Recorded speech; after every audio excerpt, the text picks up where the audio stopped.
안녕하세요. 저는 작은 회사를 운영 중인 40대 후반의 가장입니다. 저도 이제 곧 50을 바라보고 있는 나이지만 문득 세월이 언제 이렇게 흘렀는가 싶네요. 지금이야 저도 회사 운영하며 사장님 소리도 듣고 덕분에 아쉬운 소리 안 하고 살 수 있는 정도의 여유는 있지만 예전을 생각하면 저도 참 고생이 많았구나 싶습니다. 일찍 부모님을 여의고 고아라고 무시도 많이 당하고 부모도 백도 없이 어떻게든 살아보려 아등바등 살던 저였죠. 물론 그 덕분에 제가 지금 이런 행복을 누릴 수 있는 거겠지만 그 시절 고생은 말로 다 못합니다. 그렇게 못 나오고 보잘것없었던 제가 지금 이 자리에 있기까지는 모두 제 아내의 덕이었습니다. 바보 온달 같은 저를 사람 만들어준 게 바로 제 아내이니까요. 저 혼자였다면, 아니, 처음부터 제가 아내를 만나지 않았더라면 저는 지금도 여전히 예전의 고생들을 계속하고 있을지도 모르겠네요. 그래서 저는 제 아내를 은인처럼 생각하고 늘 감사해하며 살려고 노력합니다. 그리고 제가 받고 누리는 만큼 저도 아내가 행복하기를 바랄 뿐이죠. 그런 제 아내에게 속상한 일이 생긴다면 저는 무슨 수를 써서라도 아내를 지키려 할 겁니다. 앞서 말씀드렸다시피 저는 일찍이 부모님을 잃고 고아로 어렵게 살았던 사람이었습니다. 아버지는 제가 태어나고 얼마 안 되어 돌아가셔서 저는 아버지 얼굴도 모르고 자랐고 그 후로는 홀어머니와 단 둘이 살다가 어머니마저 제가 겨우 17살일 때 앓으시던 고질병으로 일찍 돌아가셨습니다. 애초에 연락하고 가까이 지내는 일가 친척도 없이 어머니와 단 둘이 의지하던 저였기에 어머니마저 돌아가신 후로는 완전히 혼자가 되었습니다. 가난한 집안 사정에 부모님의 사망까지 저는 외롭고 힘들었습니다. 여유도 없었던 집안 형편이었기에 그 후로 저는 더 어렵게 지낼 수밖에 없었죠. 그나마 제 사정을 알고 도와주신 감사한 선생님들의 도움으로 무사히 고등학교 졸업장까지는 딸 수 있었지만 제 형편의 대학 진학은 꿈도 꿀 수 없었기에 저는 곧바로 일을 시작했습니다. 그렇게 저는 이곳저곳 불러주는 곳이라면 마다하지 않고 열심히 일을 배웠습니다. 공장도 다녀보고 판매일도 해보고 쉬지도 않고 일을 해온 덕분에 저는 별별 잔기술이 많아지게 되었죠. 다른 친구들이 학교에서 학문에 매진할 동안 저는 몸으로 부딪히며 인생 경험을 쌓아갔습니다. 그런 경험들 덕분에 저는 20대 중반에 드디어 바라던 대로 제대로 된 회사에 취업을 할 수 있었습니다. 그 회사는 규모는 그리 크지 않아도 나름 업계에서 인정을 받는 탄탄하고 기반이 있는 중소기업이었습니다. 작지만 알차고 실속 있는 회사라고 할 수 있겠네요. 그 회사의 창립자이신 사장님께서는 힘든 시절 많은 고생으로 어렵게 살아오셨던 분이시라 누구보다 제 고생을 알아주셨던 덕분에 제가 그런 곳에 취직까지 할 수 있었죠. 그런 사장님은 제게는 귀인 같은 분이셨습니다. 베풀고 노력하며 살아도 늘 뒤통수 맞기 쉬운 게 인생살이인지라 도움받을 곳 하나 없이 살았던 저였는데 그런 저를 믿어주신 유일한 분이 사장님이셨네요. 저는 고졸에 사무직 경험도 없는 부족한 제게 기회를 주신 사장님께 꼭 보답을 하고 싶었습니다. 그래서 시키지 않아도 1시간씩 일찍 출근해서 모르는 일을 배우고 누구보다 늦게까지 회사에 남아 일을 하곤 했습니다. 그때는 사장님께 잘 보여서 아부를 하겠다는 생각보다 남들에게 뒤처지면 안 되겠다는 생각 때문이었어요. 아무리 중소기업이라 하지만 그때 저 말고 다른 직원들은 전부 대학까지 나온 사람들이었기에 그 사람들 틈바구니에서 제가 버틸 수 있는 방법은 무조건 남들보다 노력해야 한다는 것 뿐이었습니다. 그날에도 저는 늦은 시간까지 혼자 야근을 하다가 밤늦게 퇴근을 하던 길이었습니다. 퇴근을 해서 집이 있는 동네까지 가고 보니 벌써 10시가 넘은 늦은 시간이었죠. 길에는 사람도 별로 없고 그날따라 유난히 조용한 듯 했습니다. 그런데 그때 길 옆 골목에서 웬 취객에 시달리는 아가씨를 보게 되었어요. 남자는 술에 많이 취했는지 여자에게 치근덕거리고 있었고 여자는 남자에게 손목이 붙잡혀 벗어나지도 못하고 이리저리 괴로워하는 듯 보였습니다. 처음에는 둘이 아는 사이인가 싶어서 그냥 지나치려고 하는데 아무래도 이상해 보여서 가까이 갈 수밖에 없었어요.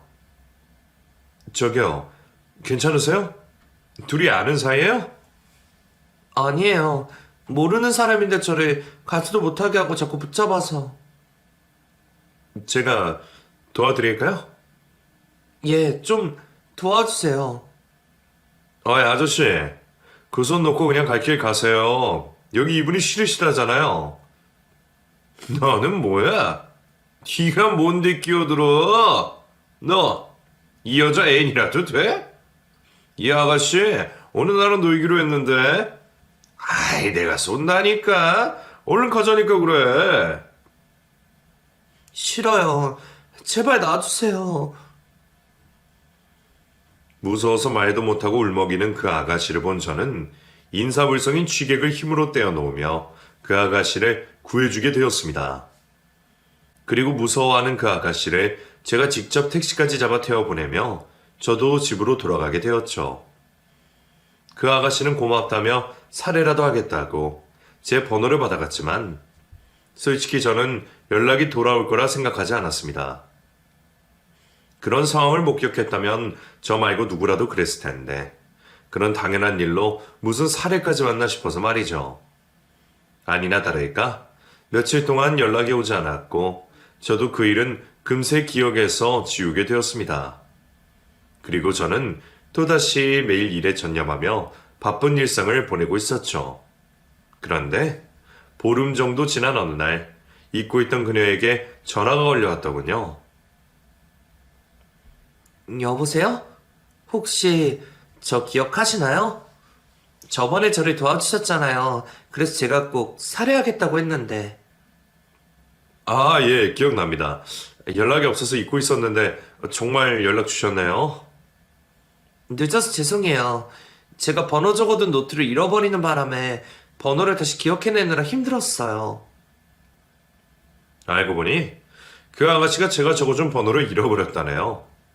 그때는 사람 찾기 쉬운 세상이 아니었던 탓에 그나마 몇 글자 기억나는 번호를 떠올리며 제 연락처를 찾겠다고 여러 곳에 전화를 했었답니다.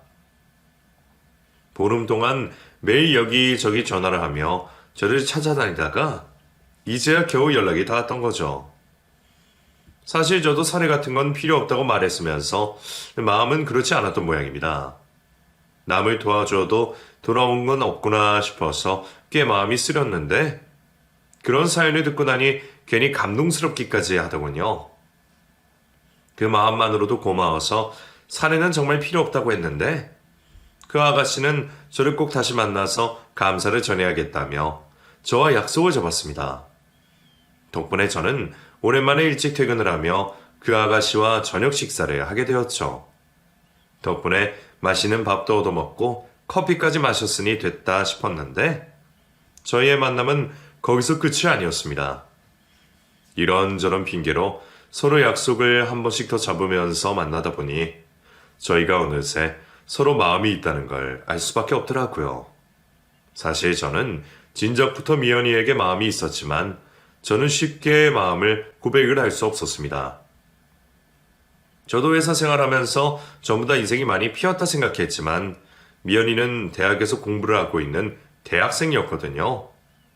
대학생이 나같이 별 볼 일 없는 사람을 좋아해 주기나 할까 싶어서 저는 당연히 차일 거라는 생각에 고백도 못하고 마음 졸이고 있었죠. 하지만 저 혼자만의 마음은 아니었던 건지 미연이가 먼저 제게 마음을 보였고 그렇게 저희는 연인이 되었습니다. 제대로 하는 연애가 처음이었던 탓에 저는 수줍기도 하고 서투른 부분이 참 많았습니다. 애초에 좋아하는 여성에게 고백도 제대로 못하는 놈이 뭘 그리 잘했겠어요? 그래서 저희 사이에 먼저 약속을 잡거나 리드하는 건 제가 아니라 미연이었어요. 먼저 고백을 해온 것처럼 늘 솔직하고 당당하던 미연이는 제가 존경할 만한 사람이었습니다. 그때 제가 제일 존경하던 사람이 저희 사장님이었고 그 두 번째가 미연이었네요. 저보다는 어리지만 훨씬 어른스럽고 깊이 있는 사람이었기 때문에 저는 그런 미연이를 놓치고 싶지 않았습니다. 아직 만난 지 반년밖에 되지 않아 결혼은 이르지만 제가 만약 결혼을 한다면 꼭 미연이어야겠다 생각했죠. 그렇게 제가 섣불리 결혼까지 생각하며 진지한 만남을 이어가던 어느 날, 저는 뜻밖의 장소에서 미연이를 마주하게 되었습니다. 어느 날 사장님 따님이 회사에 찾아오셨다며 사장님이 직원들께 인사를 시켜주시는데 그 자리에 미연이가 있더라고요. 전혀 예상하지 못했던 상황에 마주하게 된 서희는 서로를 보며 너무나 놀랄 수밖에 없었습니다. 미연이가 사장님 따님이었다는 걸 여태 몰랐던 저는 심장이 덜컥 떨어지는 기분이었죠. 어떻게 이런 우연이 있을 수 있는 건지. 이럴 줄 알았으면 만나는 동안 호구조사를 자세히 할 걸 그랬나 봅니다. 서로에게 너무 빠져서 다른 것은 알아볼 겨를도 없던 탓에 미연이는 제가 회사원인 줄만 알았고 저는 미연이가 평범한 줄만 알았습니다. 어차피 저야 고아로 자랐으니 집안 사정이야 물을 것도 없었고 저도 괜히 미리 알아봤자 걱정만 더 할 거라는 생각에 미연이의 집안 사정을 캐묻지 않았거든요. 한창 바라만 보고 있어도 좋을 시기였기에 서로의 배경이나 상황은 그리 중요하지 않았으니까요. 그런데 미연이가 사장님의 따님이라니 그건 제게는 청천벽력 같은 소식일 수밖에 없었습니다. 하지만 사실을 알았다고 해서 이제 와서 헤어질 수는 없었습니다. 고백도 여자에게 떠넘겼던 모자란 놈이 제 형편을 비관하여 먼저 헤어지자고 한다는 건 더없이 비겁한 일이라 생각했어요. 그래서 저는 미연이만 괜찮다면 끝까지 가보기로 했습니다. 미연이 역시 그런 일로는 저와 헤어질 생각이 없었고 그래서 저희는 당분간 집안에는 비밀로 하기로 하며 계속 만남을 이어가게 되었습니다. 언젠가 찾아뵙고 사실을 알려야 한다 생각했지만 매를 늦게 맞고 싶은 마음에 차일피일 때를 미루게 되었죠. 하지만 결혼까지 약속을 하게 되며 더 미룰 수가 없었습니다. 오빠, 이제는 부모님께 말씀드리자. 들어보니까 아빠도 오빠를 많이 믿고 아끼시는 것 같던데 그렇게 반대하진 않으실 거야. 처음엔 놀라셔도 결국 허락해 주시겠지. 그러니까 우리 더 미루지 말고 이제 결혼하자. 두려운 마음은 태산 같았지만 그런 마음을 내비쳐서 미연이를 실망시키고 싶지 않았습니다. 결국 저는 때리시면 때리시는 대로, 욕하시면 욕하신 대로 버티겠다고 마음을 굳게 먹고 미연이네 집으로 인사를 드리러 찾아갔습니다. 그리고 그 자리에서 저를 만나신 사장님께서는 전에 없이 환한 모습으로 저를 대하셨죠. 자네, 여태 나를 속인 건가? 감히 내 뒤에서 나를 속이고 내 딸을 만나고 있었어? 죄송합니다, 사장님. 하지만 저 미연이 정말 사랑하고 놓치고 싶지 않습니다. 제가 잘할 테니 저 한 번만 더 믿어주십시오. 내가 자네를 믿어줬더니 이렇게 내 뒤통수를 치는데 나더러 또 자네를 믿으라고? 자네라면 믿을 수 있겠나? 자네가 내 딸이 탐이 나는 건지 내 회사가 탐이 나는 건지 내가 어떻게 알겠어? 그런 거 아니에요, 아빠. 성규 씨는 내가 아빠 딸인 것도 한참 뒤에 알았어. 내가 먼저 만나자고 했었어. 우리 만나는 게 잘못이면 나를 혼내세요. 미연이가 옆에서 제 편을 들어주었지만 그럴수록 사장님은 더욱 화만 내실 뿐이었습니다.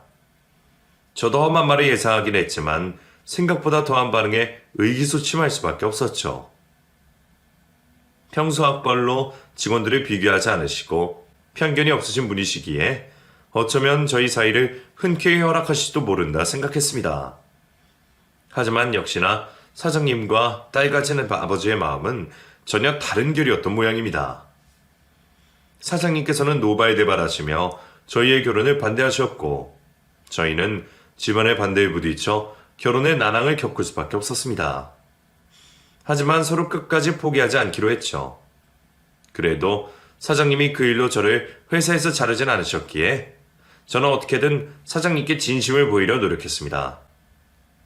제가 회사나 돈 욕심 때문에 미연이를 만난 게 아니라는 것을 몸소 보여드려야겠다 싶었거든요. 그렇게 제가 나름대로 노력을 하고 미연이가 열심히 부모님을 설득한 끝에 저희는 겨우 결혼을 허락받을 수 있게 되었습니다. 하지만 장인어른은 저를 두고 보시겠다고 작정을 하시는 건지 저희 결혼에 일절 도움을 주지는 않으셨어요. 하지만 저희는 전혀 개의치 않았고 제가 모은 돈을 탈탈 털어 18평 주공 아파트에서 신혼을 시작하게 되었습니다. 돈 벌어서 결혼하고 싶다던 제가 한 푼 한 푼 안 끼면서 모은 돈으로 결국 결혼을 하게 되었네요. 저야 그 정도만 해도 감지덕지한 상황이었지만 사실 아내에게는 무척 미안했습니다. 귀한 집 외동딸로 태어나서 평생 좋은 집에서 좋은 것만 누리던 아내가 좁고 낡은 주공 아파트에서 잘 지낼 수 있을까 싶었거든요. 마음 같아서는 좋은 것들로만 채워주고 싶었지만 그러기에는 제가 아직 부족한 게 많았습니다. 그래도 착한 아내는 한 번도 투정이나 불평 없이 제 곁을 지켜주었어요. 누구보다 소탈하고 작은 것에 감사할 줄 아는 아내야말로 제가 가장 좋아하는 아내의 부분이었습니다. 덕분에 저희가 잘 사는 모습을 보고 마음을 놓으신 장인어른께서는 이후 제게 적극적으로 회사 일을 가르쳐 주셨고 저는 그 밑에서 누구보다 열심히 일을 배우게 되었습니다. 하나를 가르치면 열을 배우겠다는 심정으로 시키시는 일은 뭐든 해내려 했죠.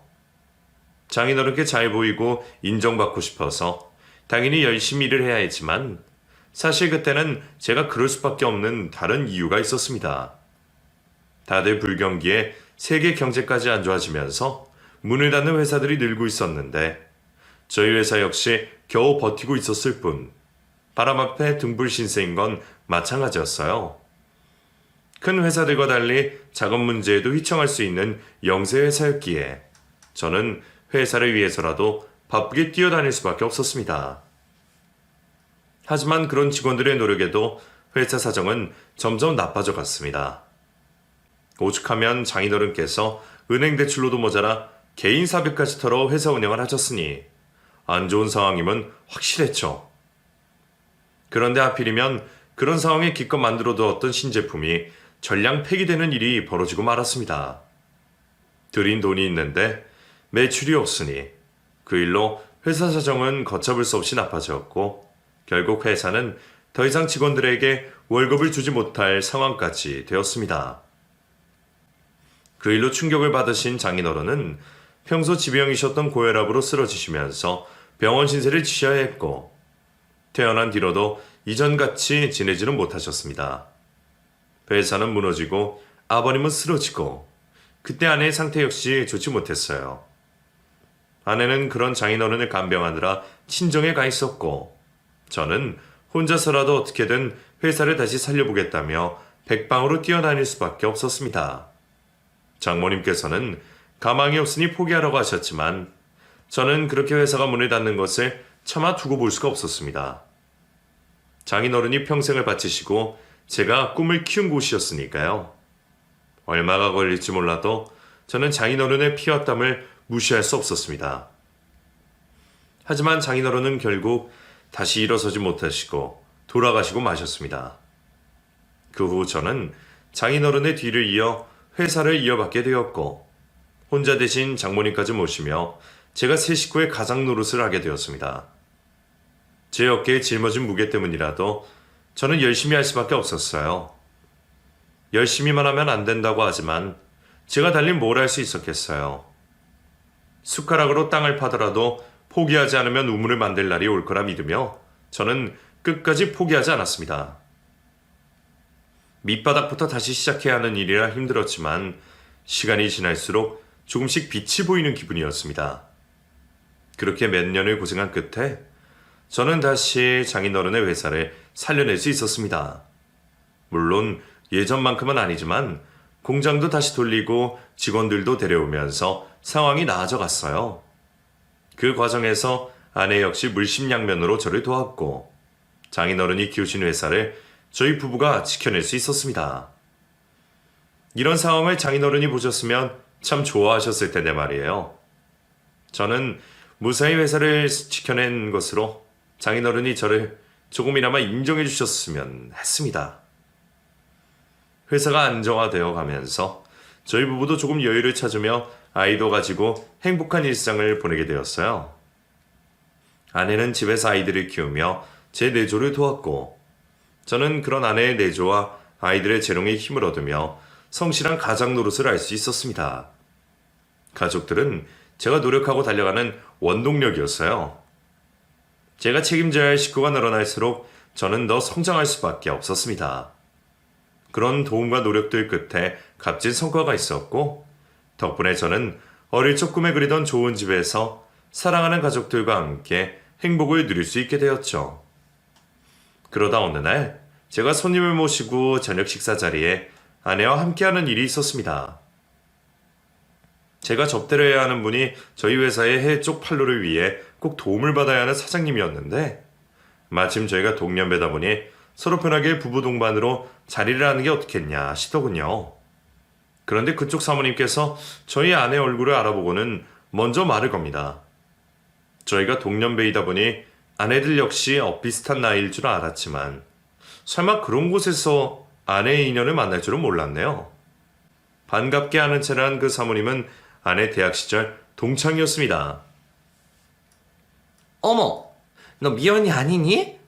맞지, 미연이? 혜수? 그래, 나 혜수야, 김혜수. 이게 대체 얼마만이야? 우리 대학 졸업하고는 좀 못 봤으니까 벌써 10년도 더 됐겠다.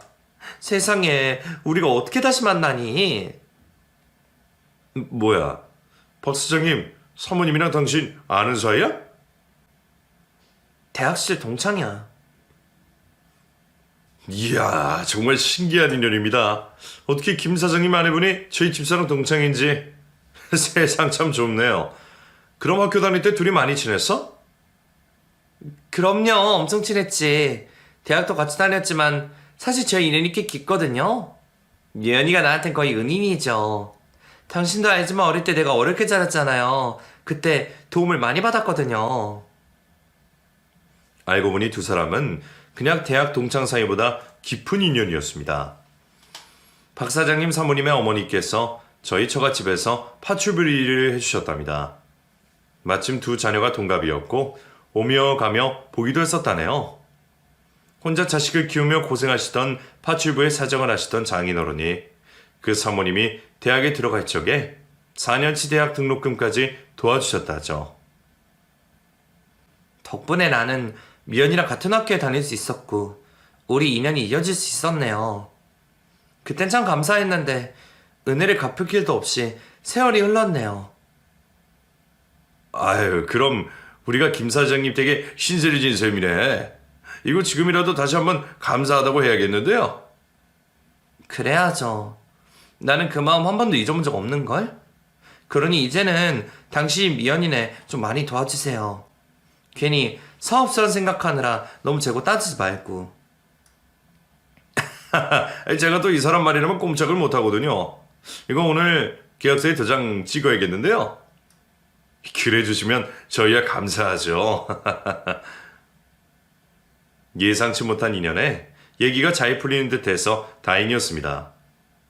덕분에 사업 얘기도 뭐 길게 할 게 없었고 그 후로도 두 사람은 오랜만에 반가움을 나누고 있었죠. 그나저나 미연이, 너 그동안 왜 이렇게 연락이 안 됐니? 미연이 너도 결혼했을 거라 생각은 했는데 그동안 소식이 너무 없어서 걱정했잖아. 무슨 일 있었어? 아니야, 나도 결혼하고 잘 살고 있었어. 근데 왜 그렇게 동창회에 한 번 안 나왔어? 그냥 살다 보니 바빠서.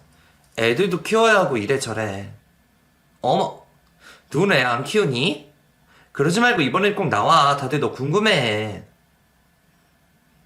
그래, 당신도 모임 나가고 그래. 어? 사실 이 사람이 그동안 제 일 돕느라 동 바깥 활동을 못했어요. 집에서 살림하고 애들 키우느라 동창에 신경 쓸 틈도 없었나 봅니다. 제가 신경을 썼어야 하는데 참 무심했네요. 그러게요. 김 사장님이 신경 좀 쓰셔야겠어요. 사실 이제 와서 하는 말이지만 아까 제가 얼마나 놀라는 줄 아세요? 한마터면 미연이 못 알아버릴 뻔했다니까요. 미연이 늙은 것 좀 보세요. 옛날에는 그렇게 예쁘고 곱던 애가 그동안 얼마나 고생을 했으면 이러겠어요. 내 마음이 다 아프네 참. 그러게요. 제가 죄인입니다. 제가 이 사람을 너무 고생만 시켰나 보네요. 사실 저희끼리는 미연이 얘기를 많이 했었거든요. 미연이가 학교 다닐 적에도 유명했어서 저희 여대에서 미연이 모르는 애가 없었을 거예요. 집 잘 살지, 얼굴 이쁘지, 거기다가 공부까지 잘하니까 인기도 얼마나 많았을까요? 그래서 주변 다른 학교 남학생들이 미연이 보겠다고 저희 학교 강의실까지 찾아오고 그랬어요. 그랬던 친구라 다들 미연이가 얼마나 좋은 남자를 만나서 시집을 갈지 궁금해했거든요. 우리는 네가 졸업하자마자 연락이 끊겨버려서 비밀리에 어디 재벌집에라도 시집간 줄 알았잖니. 근데 이런 고생을 하고 있는 줄은 몰랐네? 동창이 오랜만에 보기에는 제 아내가 그동안 고생을 많이 한 것처럼 보였던 모양입니다. 사실 틀린 말도 아니었어요. 그동안 저나 아내가 어떻게든 회사 한번 살려보겠다고 얼마나 열심히 달렸습니까? 그러니 고생도 많았죠. 그럴수록 제가 더욱 아내를 신경 써야 했는데 저도 그동안 제가 참 무심했다 싶더군요. 아내에게 내조만 바랄 게 아니라 종종 나가서 기분 풀고 올 기회를 줬어야 했는데 저는 사업하느라 바쁘다는 핑계로 아이들 일은 전부 아내에게 밀어버렸고 아내는 집에서 아이들 챙기랴 장모님 챙기랴 거기다 제 뒷바라지까지 쉴 틈이 없었습니다. 오랜만에 만난 동창 앞에서 빛이 나 보였으면 좋았을 것을. 괜히 나 때문에 그런 말까지 듣게 된 아내는 그래서인지 표정이 그리 밝아 보이지 않았습니다. 저는 그런 아내를 보며 아내의 동창 모임을 떠밀게 되었죠. 당신 그동안 고생 참 많았잖아. 솔직히 오늘 아까 그 사모님이 그런 얘기 하시는데 내가 너무 부끄럽더라.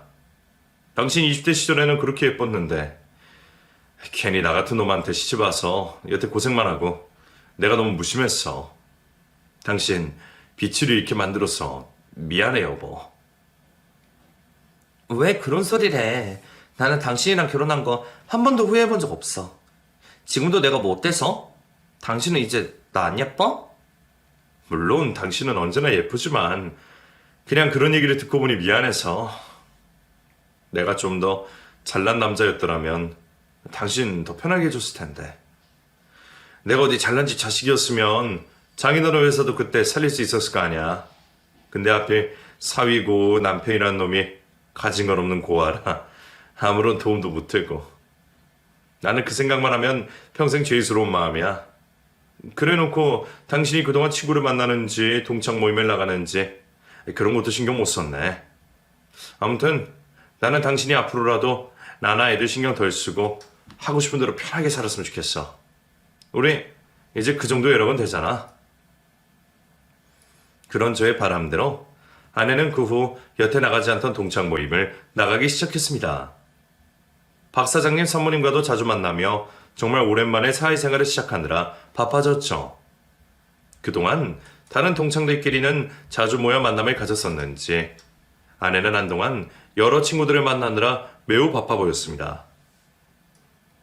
아내는 오랜만에 사교 활동에 꽤 피곤해하는 듯 했지만 저는 그런 아내의 모습이 보기 좋았습니다. 늘 바쁜 나만 챙기던 아내가 자기 일로 바쁜 게 좋았거든요. 조금 늦었어도 이제라도 아내가 누군가의 아내, 엄마가 아닌 정미연 본인으로 살기를 바랬습니다. 아내가 몇 달 동안 바쁘다 보니 안타깝게도 저와 함께할 시간이 부쩍 줄어버렸습니다. 아내도 바빴지만 저도 해외 사업 문제니 뭐니 하며 매일 야근에 시달렸던 탓에 몇 달 사이 아내와 제가 단둘이 시간을 보낸 일이 거의 없을 정도였습니다. 그러다 그날은 웬일로 일이 일찍 끝나게 되었어요.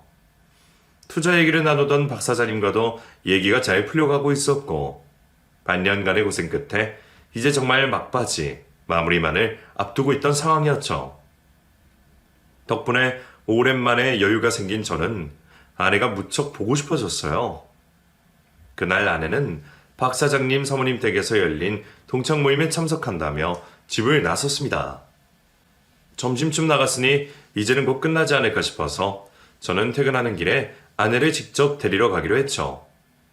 미리 연락을 해봤지만 노느라 바쁜지 답이 없는 것을 기다리지 못하고 저는 박 사장님 집으로 직접 찾아갔습니다.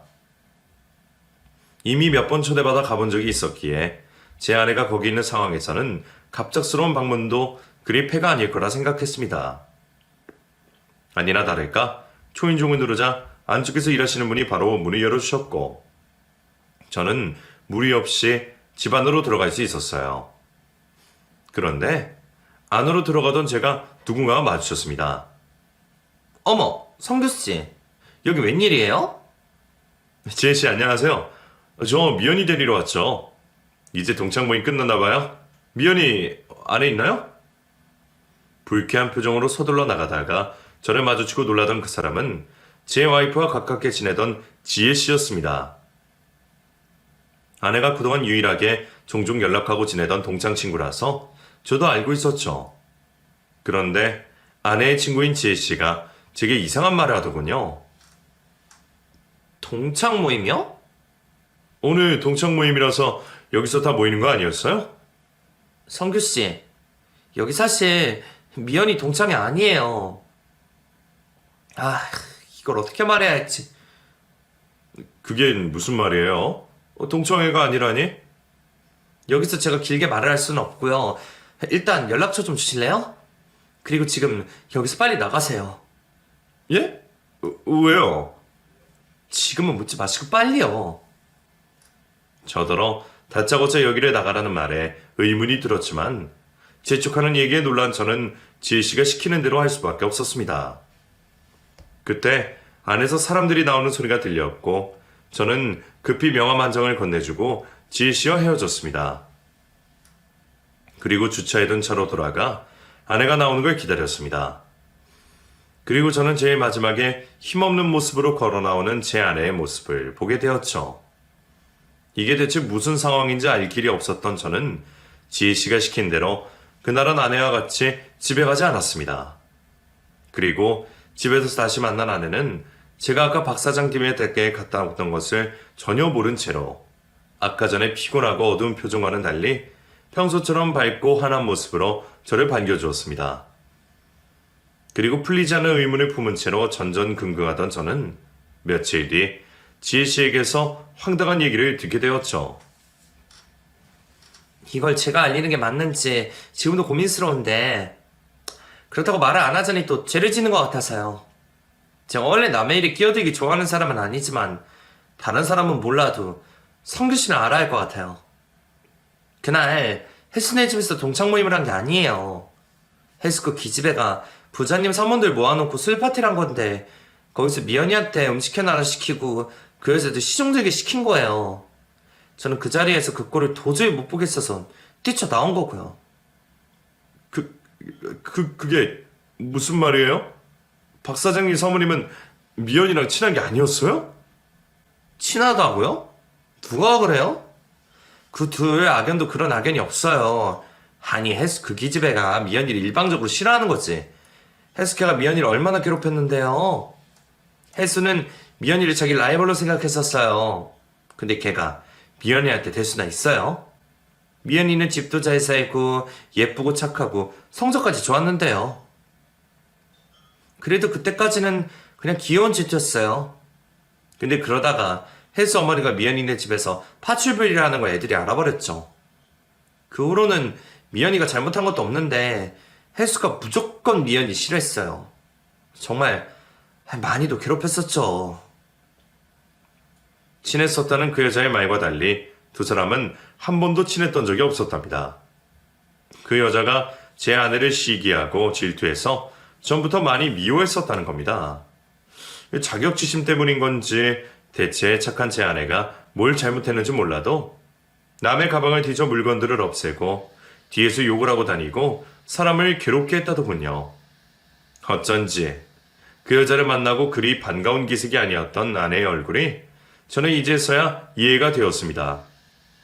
저는 그 사모가 저희 장인어른께 도움을 받았기에 진심으로 제 아내를 돕고 싶어 하는 줄 알았더니 그동안 제 아내를 그런 식으로 괴롭히고 있었던 모양입니다.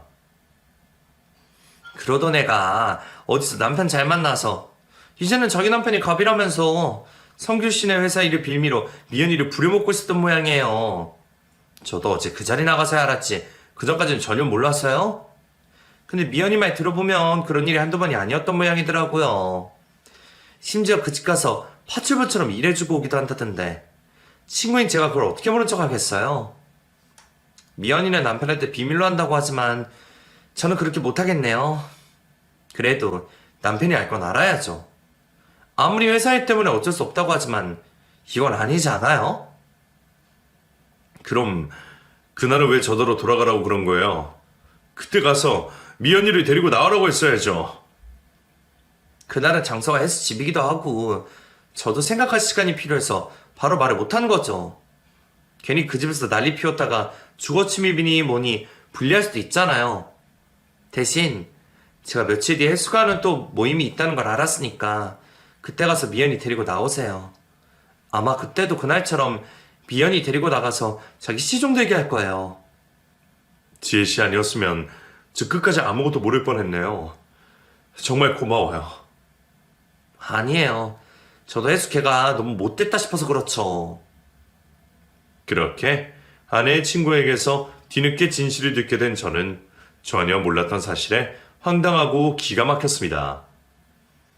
그동안 아내가 친구를 만나며 좋은 시간을 보내는 줄 알았더니 그 집에 가서 파출부 노릇을 하고 있었다는 게 차마 믿어지지 않더군요.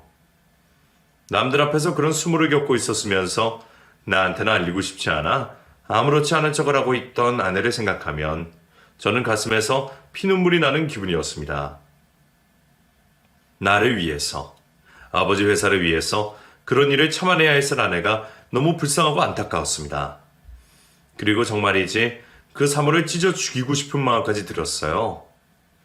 그렇게 저는 며칠 뒤 지혜 씨가 알려준 곳을 찾아가게 되었습니다. 지혜 씨가 알려준 방으로 들어가자 피부관리실의 VIP룸에서 여럿이 모여 관리를 받으면서 제 아내를 벌을 세우듯 그 옆에 세워두고 심부름을 시키고 있더군요. 미연아, 나 발 좀 주물러 볼래? 그 순간에도 아무 말도 못하고 그 여자의 시중을 들고 있던 제 아내의 모습을 보자 저는 저도 모르게 손이 먼저 날아가 버렸습니다. 짝소리가 나게 그 사모의 뺨을 때려버렸죠. 조용하던 방 안은 순식간에 아수라장이 되었고 제게 얻어받은 그 여자는 울고불고 난리를 치기 시작했습니다. 지금 이 사람한테 뭐 하는 짓이야? 당신 거기서 뭐해? 얼른 나와! 여보. 어머 세상에. 지금 뭐 하는 거야? 지금 내 때린 거야? 그래, 마음 같아서는 더 때려주고 싶은데 참는 줄 알아. 뭐? 당신 미쳤어? 동창 남편이라고 잘 봐주려고 했더니 당신이 이러고도 무사할 줄 알아? 당신 계약 날려먹고 싶어? 그래서 그딴 계약 때문에 사람을 이 고생 시켜? 그래, 계약이고 뭐가 없던 일로 해. 여보, 당신 정말 왜 그래? 나는 괜찮아. 괜찮기는 뭐가 괜찮아. 내가 언제 당신더러 이런 일 하래? 당신이 이렇게까지 해야 하는 거면 나는 계약이고 뭐고 필요 없어. 저는 끝까지 계약을 걱정하는 아내를 데리고 그 자리를 나와버렸습니다. 제 뒤통수로 고소를 하겠다며 욕을 하는 그 여자의 목소리가 들렸지만 그깟 고소 따위는 무섭지 않았네요. 하지만 아내는 그런 와중에도 제 걱정이 우선인 건지 자기는 두고 회사 생각을 하라는 겁니다. 나는 정말 괜찮다니까. 내가 뭐가 중요해? 우리 회사가 중요하지. 내가 이러면 계약해주겠다는데 어려울 게 뭐가 있어. 당신의 회사 일 때문에 더한 고생도 하잖아. 근데 내가 이 정도 수모 당하는 게 뭐가 힘들겠어. 나는 무슨 일을 하더라도 당신은 그러면 안 돼. 나는 당신이 그런 걸 못 봐. 끝까지 가족들 걱정만 하는 아내가 너무 바보 같았습니다. 자존심 구길 일 없이 곱게만 살던 사람이 왜 이렇게나 고생을 하게 되었는지 그 순간 저는 무능력한 제가 너무나 싫었습니다. 내가 조금만 더 잘났더라면 이 사람을 고생시키지 않아도 되었을 텐데 말이죠. 니연아, 나는 회사가 잘못되는 것보다 네가 잘못되는 게 더 걱정되고 무서워. 그러니까 제발 다시는 이런 짓 하지 마. 네가 왜 그 여자한테 그런 취급을 받아야 해? 아무 이유도 없이 사람 괴롭히던 여자를 벌 주지는 못할 망정 왜 숙이고 굽혀야겠느냐고. 회사 일은 내가 어떻게든 알아서 할 테니까 앞으로 그러지 마. 그렇게 해서 얻어야 할 도움이라면 저는 필요 없다 생각했습니다. 아무리 회사 일에 진심이라고 하지만 제 아내의 마음을 다치게 하면서까지 회사를 키우고 싶지 않았네요. 결국 그 일로 코앞에 두었던 계약은 파기하게 되었고 어쩔 수 없이 사정은 힘들어졌지만 저는 개의치 않았어요. 어떻게든 다른 방법을 찾아보면 될 거라 생각하며 더 열심히 일을 할 수밖에 없었습니다. 그동안 먹고 살만해졌다 싶어서 좀 편하게 살아보려 했던 저는 그날 이후로 다시 열정에 불이 붙기 시작했습니다. 아내가 다시는 그런 수모를 겪지 않게 하기 위해서 회사의 위치를 높일 수밖에 없다 생각했죠. 그 결과 저는 더욱 성공할 수 있었고 덕분에 더 이상 제 아내가 누군가에게 고개 숙이거나 기죽어야 하는 일은 없었습니다. 그리고 몇 년 뒤 우연히 박 사장의 소식을 듣게 되었는데 몇 년 전보다 나아진 저희 집 사정과 달리 그 집도 상황이 많이 달라졌더군요. 회사에 무슨 일이 있었던 건지 박 사장이 회사 비리 문제로 검찰 조사까지 받았답니다. 그 일로 결국 실형을 살게 되었고 그런 과정에서 박 사장과 그 여자가 이혼까지 하게 되었다는 걸 듣게 되었죠. 기고만장하던 그 여자가 알아서 파국을 맞게 되었다는 게 참 기분 좋은 소식이었습니다. 그런 말로를 보니 결국 뿌린 대로 거두는 법이 아닐까 싶더군요. 그리고 그런 얘기를 전해 들으면서 저는 또 한 번 가족의 중요성에 대해 생각하게 되었습니다. 그 일이 있고 저희 가족은 서로를 더욱 의지하며 살아가게 되었고 덕분에 돈독해지고 더 행복해질 수 있었다고 생각합니다. 그럼 여러분들도 다른 무엇보다 가족을 아끼시기를 바라며 제 이야기를 여기서 마치도록 하겠습니다. 감사합니다.